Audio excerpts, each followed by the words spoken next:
China has built an $8 billion industry on one single obsession. The need to be as white as possible. No, not that type of white. I ain't never harmed nobody. No, definitely not that type of white either. We're talking about this type of white. Pale skin, light features, and a complexion so blindingly translucent it'd give Edward Cullen a run for his money. Edward Cullen. China, and frankly the rest of East Asia, has always had an interesting relationship with skin tone.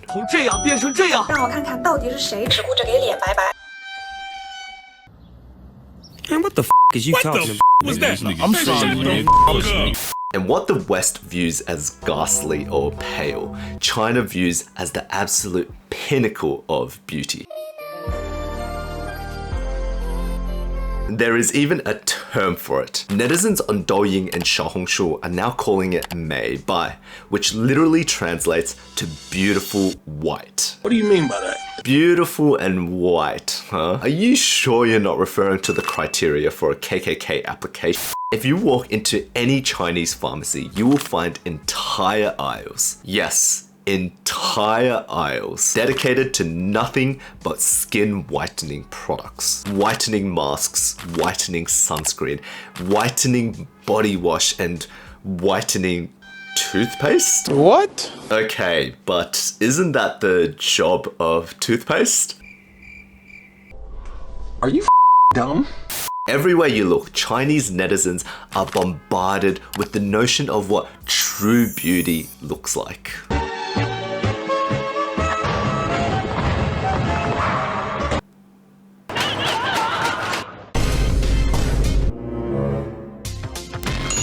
Yeah, look, I find that quite hard to believe.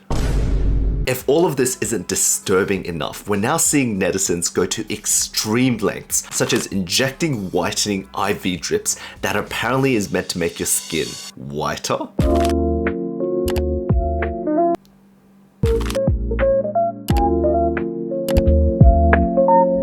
Look, don't ask me the science behind that. IV drips are often combined with mercury-laced whitening creams from unlicensed dealers that are manufactured and sold illegally. Yes,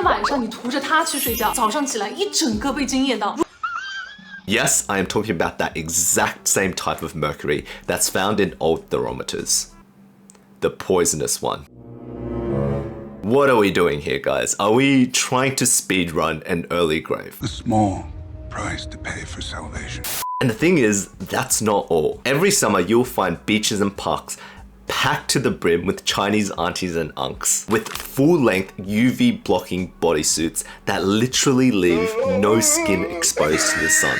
You know what? The engineering is actually quite impressive, but trust China to come up with something like this.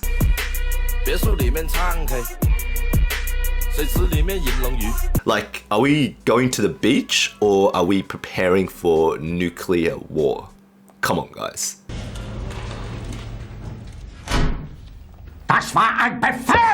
All of this to say, Chinese netizens are obsessed with looking as white as possible, and if you scroll through Douyin or Xiaohongshu, you'll come across an endless parade of influencers that are so aggressively filtered and so blindingly pale, you would think they're cosplaying Michael Jackson circa 2003.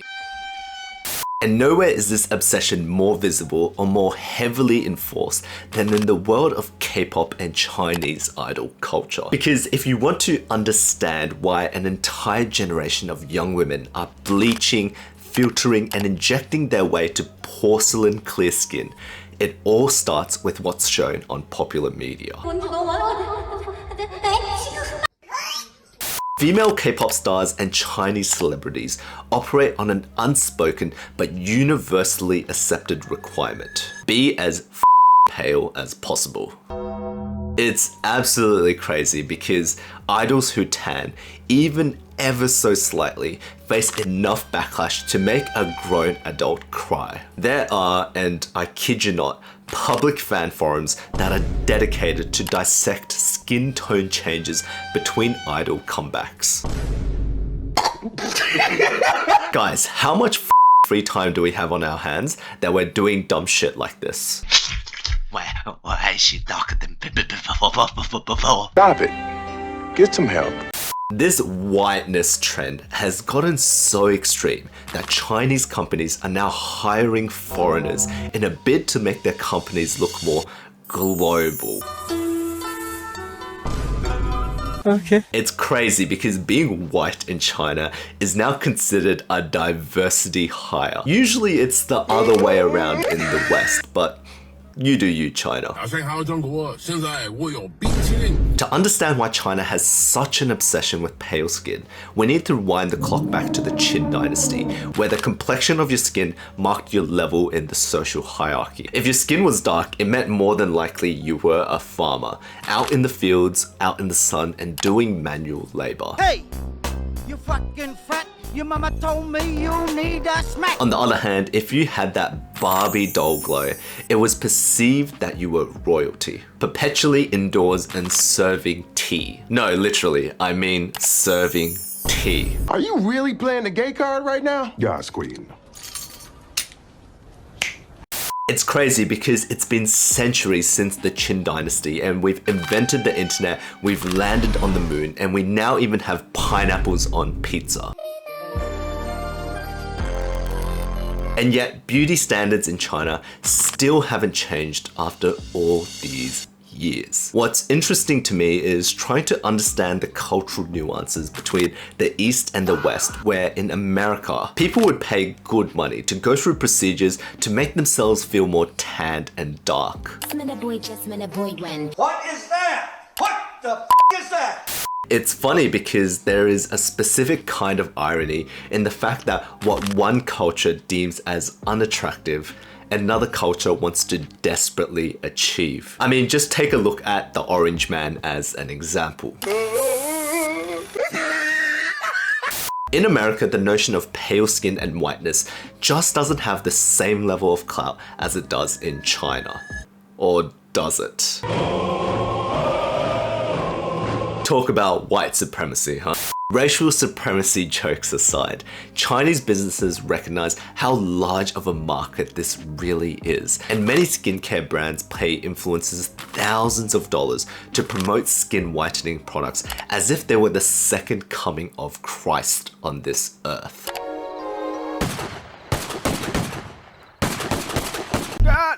Daddy, chill. Influencers showed the dramatic before and after pictures, and platforms like Douyin and Xiaohongshu serve this content to millions of young people just so they can feel bad about their own skin, which, spoiler alert, they cannot control. Bruh.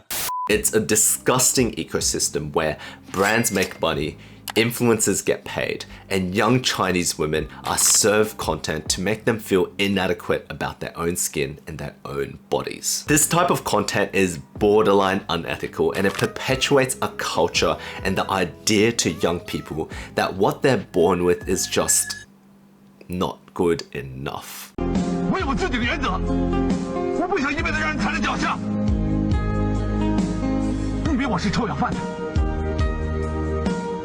While I've rambled on about China's unrealistic expectations of pale skin, it's important to understand that this is not a problem that's unique to China. Western beauty standards have long held their own deeply problematic history with colonialism and what skin tones are deemed to be considered beautiful and attractive. If whitening skincare makes you feel more confident in yourself and you're using safe and regulated products, I'm not going to take that away from you. The problem begins when we take these beauty trends to extreme standards and perpetuate the idea that if you do not meet a certain criteria, then you're deemed unattractive. Are you dumb? Look, at the end of the day, I am not going to sit here and tell you there is anything inherently wrong with looking the way that you want to look. Each of us are our own unique, individualistic human beings, and if you want to prepare for war against the sun, You do you, King. Das war ein Befehl! However, I'm sure we can all agree when you begin injecting chemicals into your own bloodstream or wiping mercury-laced cream onto your face in the name of beauty, you might just want to rethink your relationship with your own skin tone. 为我自己的原则，我不想一辈子让人踩在脚下。